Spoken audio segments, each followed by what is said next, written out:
Fala pessoal, hoje é terça-feira e terça-feira é dia de vídeo aqui no canal. Olha só, hoje a gente vai falar sobre mais um daqueles perfis que tem uma facilidade maior de desenvolver a síndrome de burnout. Na semana passada, no vídeo passado, que inclusive estávamos com um áudio muito ruim e por isso venho vos apresentar aqui o jubileu, né? Comprei um microfone para que agora a qualidade do áudio seja melhorada para vocês. Mas no vídeo passado nós falamos sobre aqueles perfis mais rígidos, aqueles perfis que são mais que tendem a ser mais críticos, mais rigorosos consigo mesmos, e eles tendem a ficar muito críticos consigo e com os outros, e também tem uma tendência maior a desenvolver uma síndrome de burnout por conta do rigor, porque eles não aproveitam, eles não desfrutam, eles não conseguem ter a qualidade de vida necessária para que a gente tenha um equilíbrio na nossa vida. Por isso, o autoconhecimento é muito importante. Eu preciso entender de onde vem isso, eu preciso entender qual é o meu perfil, eu preciso entender por que que eu tenho esse perfil que é mais rígido ou que é um perfil mais bonzinho, que é o que a gente vai falar hoje. Aquele perfil que não consegue dizer não, aquele perfil que não consegue desmarcar ou desagradar as outras pessoas, desmarcar um compromisso, ou que não consegue colocar limites. Às vezes as pessoas desagradam eles, as pessoas passam por cima deles, desrespeitam eles não conseguem dizer, olha, já deu, melhor parar, você está me desrespeitando, você está me colocando numa posição desconfortável, que eu não gosto que faça esse tipo de coisa comigo. Esse perfil não consegue dar limites, travar limites, eles sempre estão buscando a aprovação das outras pessoas e por isso eles tendem a agradar demais as outras pessoas e têm muita dificuldade de desagradar, dizer não. Por que será que isso acontece? Né? Vamos falar um pouquinho aqui sobre a terapia de esquema. Novamente, a gente vai trazer um pouco mais de conhecimento para vocês. Isso daqui, gente, entendam, não é a tábua da verdade, tá? Na verdade, o estudo sim é a tábua da verdade, mas é muito importante que você entenda como isso se aplica na sua vida. É muito diferente como cada pessoa reagiu aos seus próprios esquemas, à formação da sua personalidade. É muito importante você se entender, buscar conhecimento. O autoconhecimento é o primeiro passo para você ter uma gestão emocional, para você saber lidar com os seus sentimentos. Como é que você vai lidar com uma coisa que você nem conhece? Como é que você vai entender e gerir algo que você nem consegue entender de onde vem, né? Como é que você vai se preparar para lidar com algo que você desconhece? Então, o autoconhecimento é o primeiro passo, né? Procurar uma análise, procurar uma terapia, procurar conhecimento aqui nas redes sociais te ajuda demais a aumentar o seu conhecimento e aumentar o seu controle sobre a pessoa que você é. E aí você consegue direcionar os seus comportamentos, as suas tomadas de decisão, equilibrar a sua vida e trazer muito mais saúde mental para o seu dia a dia. E olha só, a gente falou na semana passada sobre os esquemas, né? Então, eu vou compartilhar aqui a tela com vocês. Deixa eu ver aqui se é aqui. Ah, ok. Esse movimento aqui, a gente falou sobre as necessidades básicas, iniciais básicas que todos nós temos na nossa infância. Então, nós temos apego, vínculos seguros. Eu preciso de segurança nos vínculos para que eu sinta que eu sou uma pessoa amada, que eu não vou ser enganada, que ninguém vai me abandonar, ou e se me abandonar, eu consigo lidar com isso. Eu preciso sentir que eu sou uma pessoa pertencente aos grupos, e se eu não pertenço, eu vou procurar algum grupo que me pertence e não vou sentir aquele vazio dentro de mim, certo? Então, eu tenho necessidade de segurança nos vínculos, eu tenho necessidade de autonomia, eu preciso, a partir do momento que eu vou ganhando confiança nas minhas habilidades, que eu vou aprendendo novas habilidades, eu preciso ir ganhando autonomia para conseguir fazer mais coisas, igual o exemplo que eu dei, quando você nasceu, sua mãe te alimentava, você cresceu um pouquinho mais, ela botava comida no prato, você comia, você foi crescendo um pouquinho mais, ela te dava, ela deixava você ir lá buscar a sua comida, mas mais um tempo depois você podia fazer a sua própria comida. Hoje talvez você possa trabalhar ou cozinhar a sua própria comida, trabalhar para comprar a sua própria comida, você já ganhou autonomia ao longo dos anos, né? Ao longo dos processos que você foi desenvolvendo na sua vida, você foi tendo ganhos de autonomia para você se sentir hoje uma pessoa autônoma, bem desenvolvida. E isso faz com que você tenha segurança para conseguir dar passos adiante. A falta de segurança nisso vai envolver várias questões que podem também prejudicar tanto sua vida pessoal quanto a sua carreira, né? Que é o que a gente vai falar aqui. Ah, próximo, que é o que a gente vai trabalhar hoje, validação emocional. Eu preciso de validação emocional, né? Eu preciso que a minha família olhe nos meus olhos e diga: tá tudo bem, eu entendo o que você está sentindo, né? Eu preciso que as pessoas compreendam e deem valor àquilo que eu estou sentindo, porque quando na moda de antigamente as crianças eram criadas com engole esse choro, para com essa bobagem, isso daí é frescura, vai lá dentro e pensa no que você fez, isso é bobagem, não pode gritar, não pode isso. Essa repressão das emoções ou essa baixa validação emocional vai fazer com que eu não consiga nem identificar as minhas emoções e muitas vezes pode acontecer um movimento contrário, né? De eu achar que as emoções das outras pessoas são mais importantes do que as minhas. Então, mesmo sofrendo, eu vou fazer o que o outro quer, né? Nós temos a necessidade de espontaneidade e lazer, tem a necessidade de brincar, foi o que a gente falou na semana passada, tem a necessidade de conseguir descontrair, de brincar por brincar e não só brincar se tiver um propósito,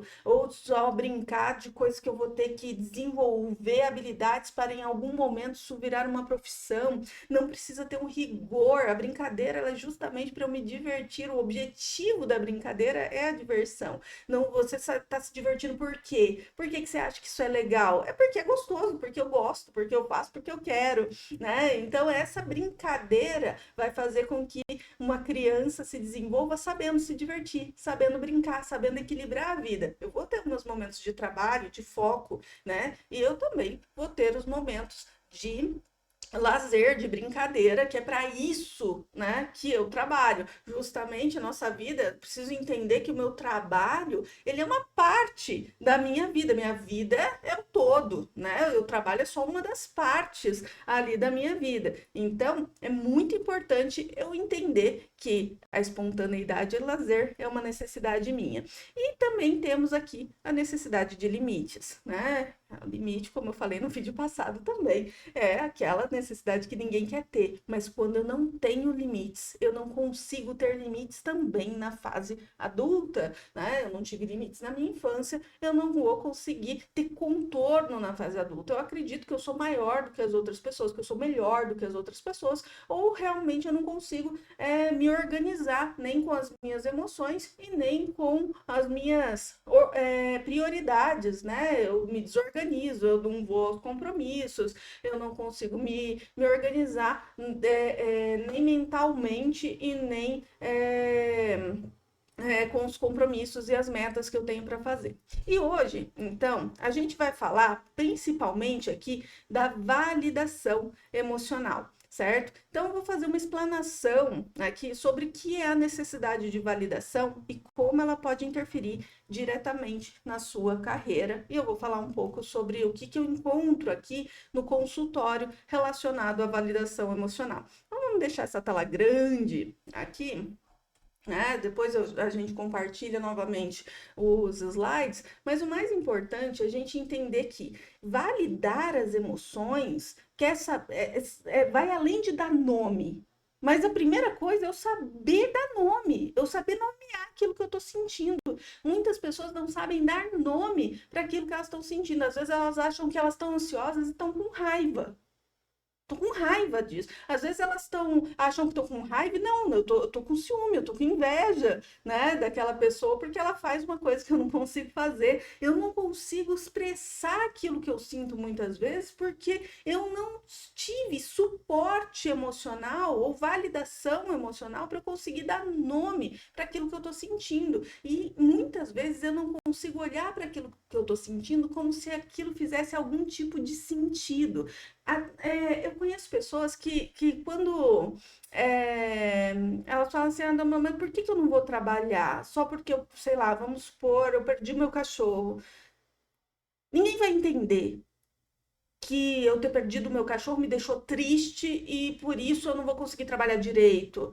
Ninguém vai a pessoa já começa a negar que aquela dor que ela está sentindo é grande o suficiente para ela conseguir barganhar talvez uma folga ou ficar um dia, um meio período em casa para ela descansar e refletir, vivenciar o luto daquele animal que fez tempo, fez parte da vida dela. E por mais que a empresa não colabore, não deixe ela ficar em casa, ela precisa validar aquela emoção. Ela olha para aquilo e fala: não, isso é besteira, isso é frescura, eu não posso ficar triste por conta de um animal. A questão é: você poder ou não.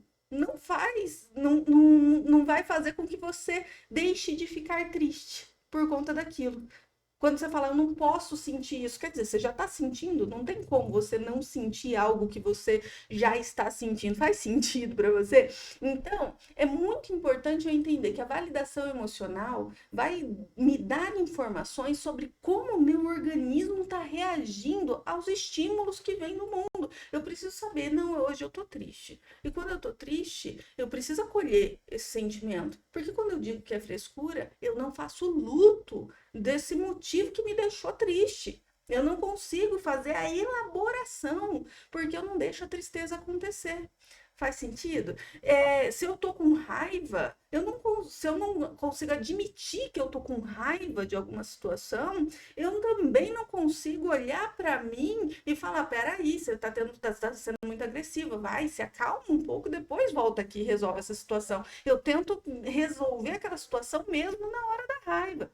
Se eu tô com medo de alguma situação e não consigo admitir que eu tô com medo de alguma situação, eu não consigo me preparar para conseguir me desvencilhar desses riscos que eu estou imaginando que possa acontecer. Eu não consigo fazer um caminho para isso. E por que, Carol, que eu realmente desvalorizo aquilo que eu estou sentindo? Muito possivelmente pode estar na construção da sua estrutura esquemática. Pode ser que na sua infância, e não entenda assim, eu tenho um pouco de receio da interpretação das pessoas quando elas dizem, ah, então na terapia é tudo culpa dos pais. Entenda o seguinte, os nossos pais, eles são o primeiro contato com a realidade que a gente tem. Eles vão ensinar tudo aquilo que a gente conhece, o primeiro ensinamento que a gente tem sobre como a vida funciona.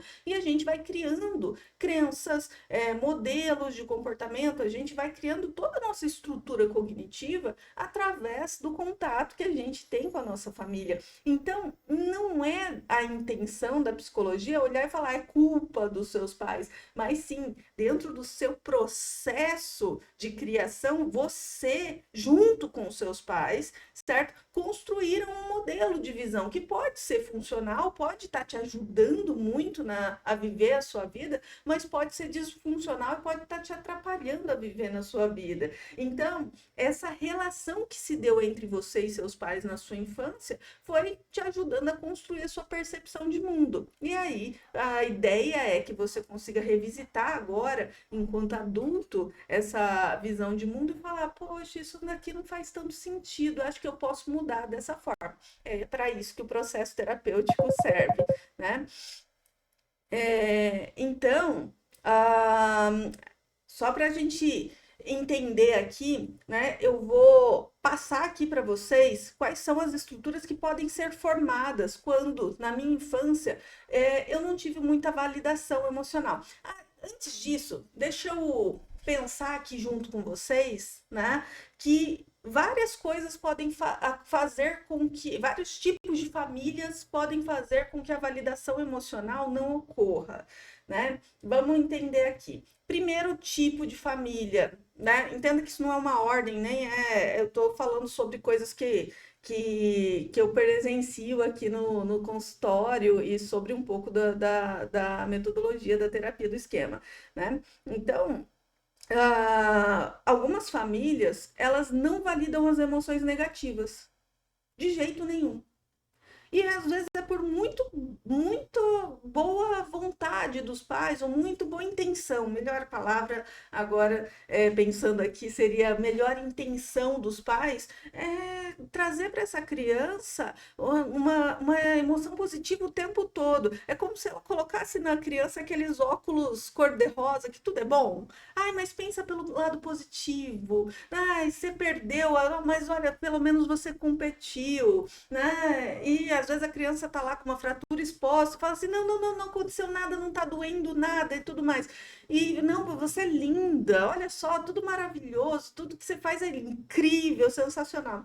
E o que que acontece? Muitas vezes a criança não consegue reconhecer, se reconhecer em tudo isso. Né? Porque ela olha e fala, tá, tudo isso aí é tudo muito legal, mas eu tenho umas emoções aqui que não condizem com isso, né? Quando eu tô com dor aqui e tô triste, tô chorando por conta disso, e ninguém olha e fala assim, ah, é muito duro mesmo.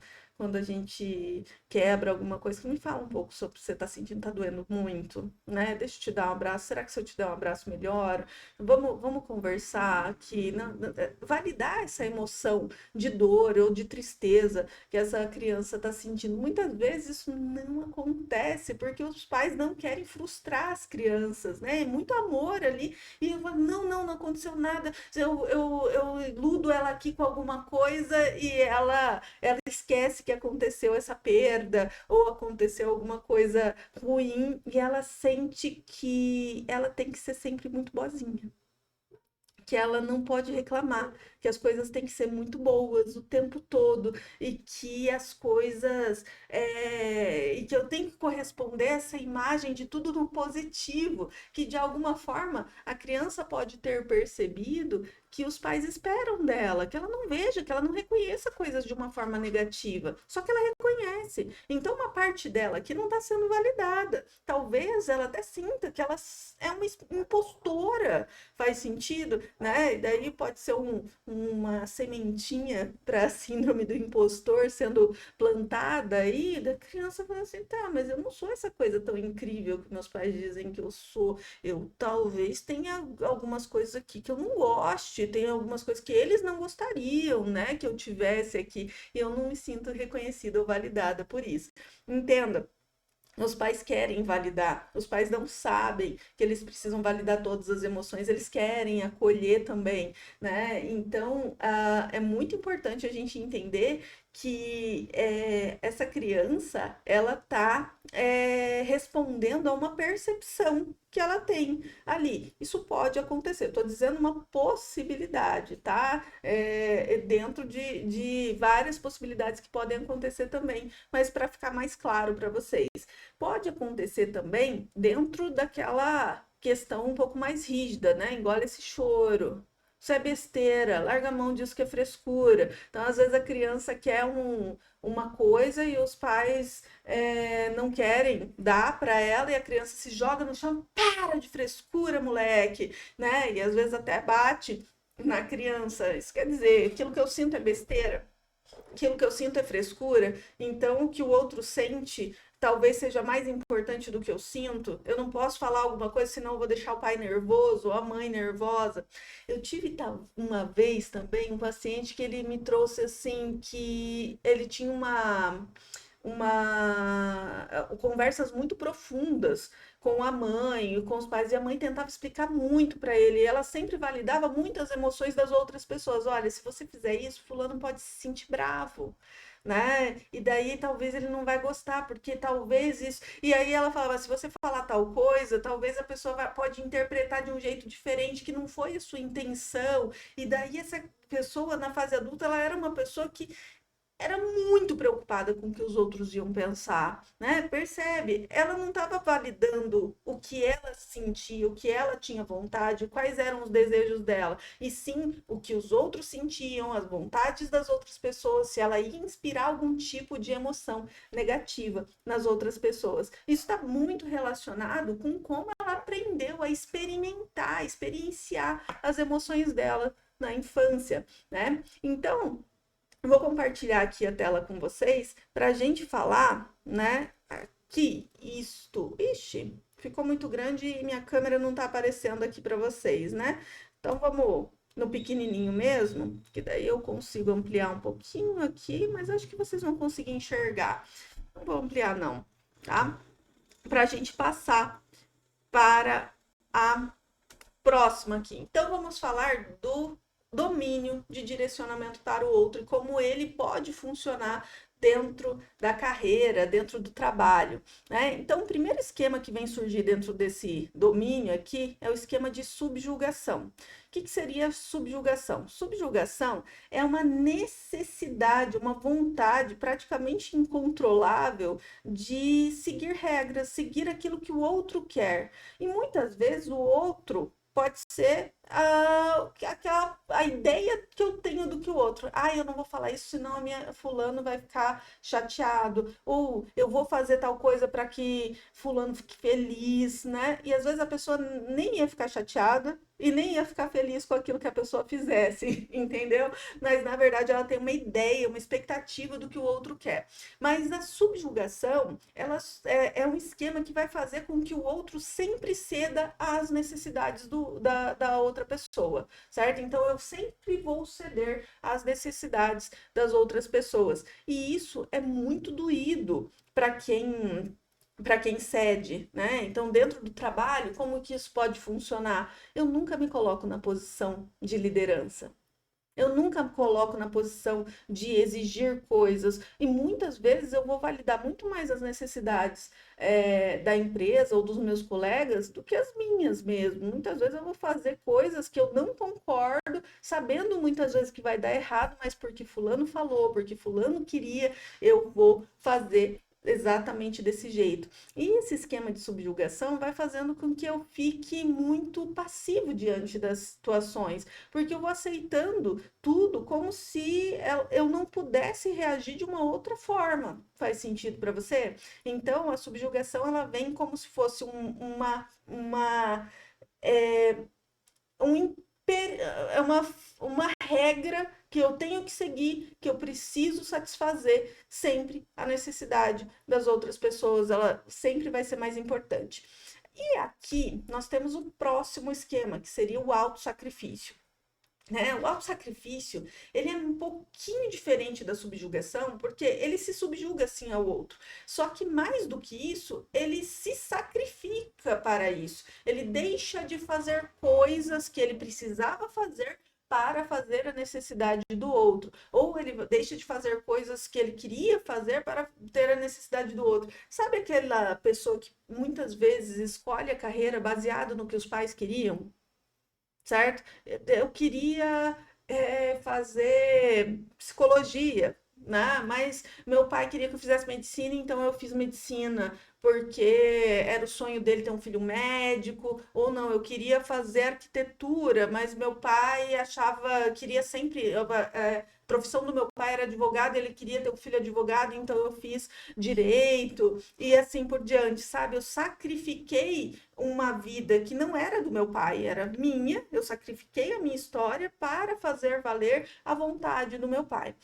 Não se enganem, tá? É muito importante eu entender que esse perfil também tem ganhos com isso, porque a partir do momento que ele abre mão da vida dele por seguir uma regra do pai ou uma vontade do pai, né, ou de qualquer outra pessoa que seja, ele também não assume as responsabilidades ou a consequência, né, de ter ido contra a regra do pai.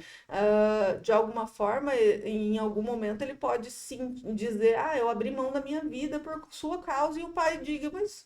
Por que que não fez, então, arquitetura? Por que que não fez psicologia? Por que que não foi seguir a tua vida? Eu não te obriguei a fazer nada. E ele vai se sentir talvez ainda mais invalidado, porque ele fez isso por validação. Ele gostaria de ser validado fazendo esse sacrifício que ele está fazendo. Ele faz para ganhar algo, né? Então, o autossacrifício ele envolve aqui que eu, além de me subjugar e fazer o que o outro quer, eu envolva perdas, né? Eu perca com isso também.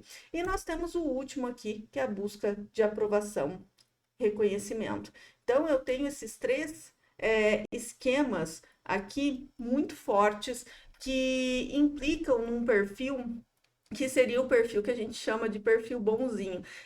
Como no vídeo passado, é importante eu dizer aqui para vocês que esses esquemas eles podem trabalhar em conjunto. Quando eu tenho mais de um ou dois esquemas dentro do mesmo domínio, acontece muito disso acontecer, né?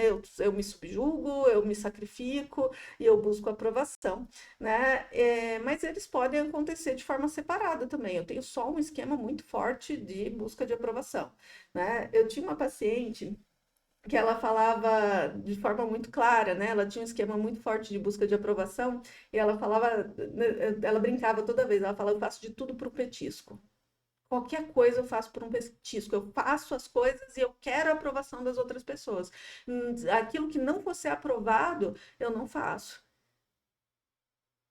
Mesmo que eu queira, mesmo que eu tenha vontade, eu faço só pela aprovação. O que vale para mim é a aprovação. Então, imagina quantas coisas ela não deixou de fazer porque não seria aprovado pelas outras pessoas. Imagina quantas decisões ela não deixou de tomar porque não ia ser palco de aprovação ou de reconhecimento das outras pessoas. Imagina quantas mudanças de direcionamento ela teve na vida dela, né? Quando ela percebia que em algum lugar ela teria mais reconhecimento do que em outro, e aí ela ia em busca do reconhecimento.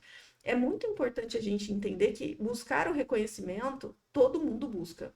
A questão é eu guiar a minha vida apenas em prol deste reconhecimento. Muitas vezes o tapinha nas costas, a validação das outras pessoas é muito mais importante do que eu ganhar um bom salário, de eu ter uma boa vida, de eu ser a pessoa que eu queria ser, né? A aprovação dos outros é muito mais importante do que isso. Então, entenda o tanto que dói quando eu não tenho quando eu não tenho essa aprovação, quando eu não tenho reconhecimento, ou quando ele para de vir, né? Porque já pensou, dentro da carreira, tô pensando aqui.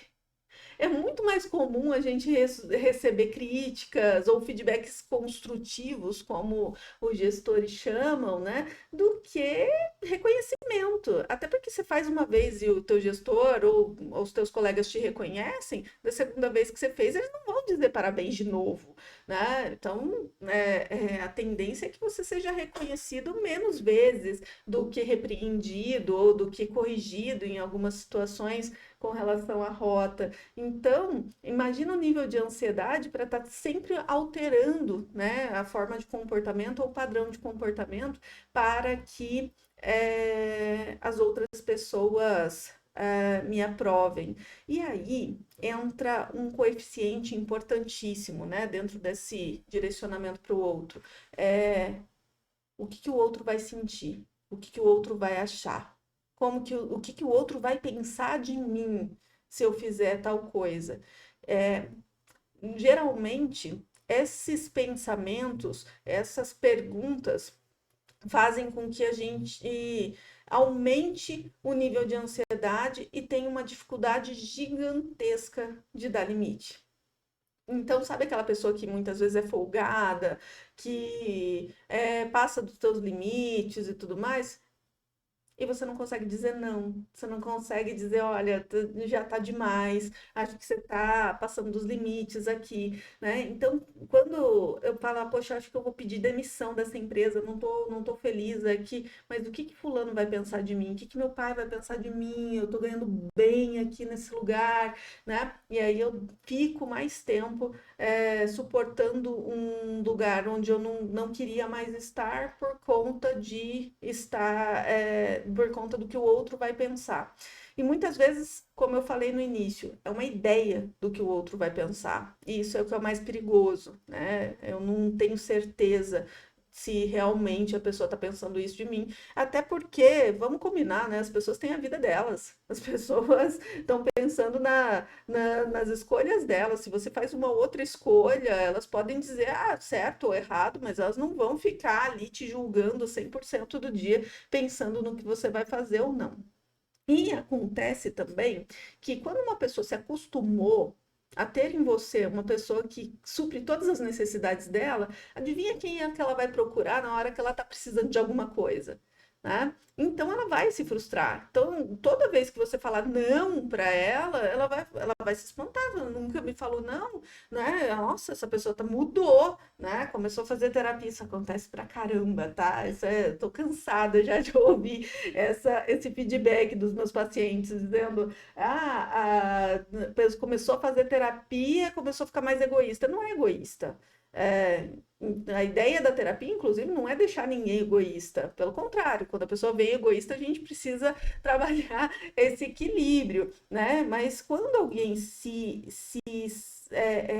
já está acostumado com esse ganho, essa pessoa fica frustrada e você vai precisar lidar com isso, né? De frustrar ela, de dizer, olha, eu não vou poder fazer. Talvez você vai fazer isso com todo o amor do mundo, mas você vai precisar aprender a dar limite e dizer não.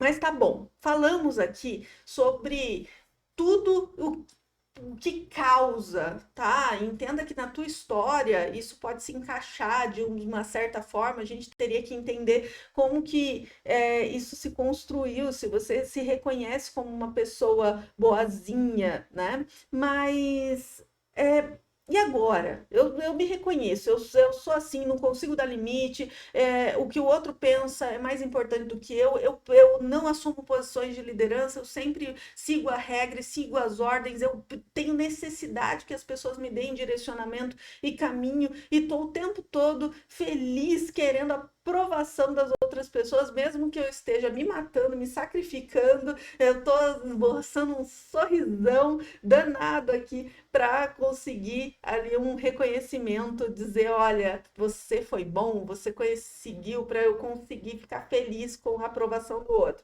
Eu me reconheço nesse perfil, Carol, e agora? O que eu faço?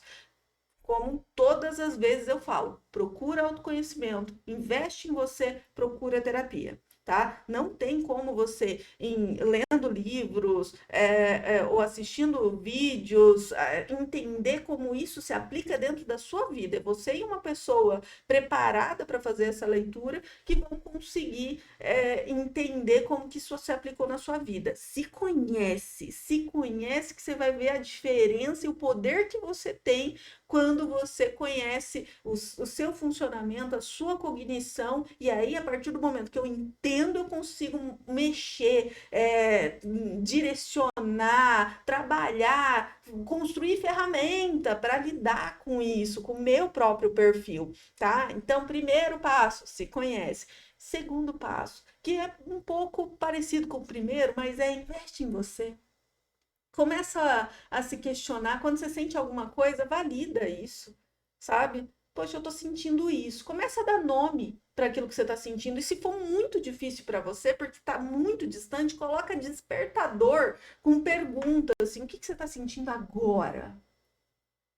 Quais são as emoções que você está tendo agora? Sente, porque muitas vezes quando a pessoa tem muita dificuldade de sentir, ela descreve a emoção em pensamento. Eu falo, muitas vezes eu pego pacientes que têm essa dificuldade de validação emocional e pergunto para ele, o que você está sentindo agora? A pessoa, eu estou sentindo uma vontade de sair correndo. Então, peraí, não, isso é um pensamento e que está traduzindo um comportamento. O que você está sentindo?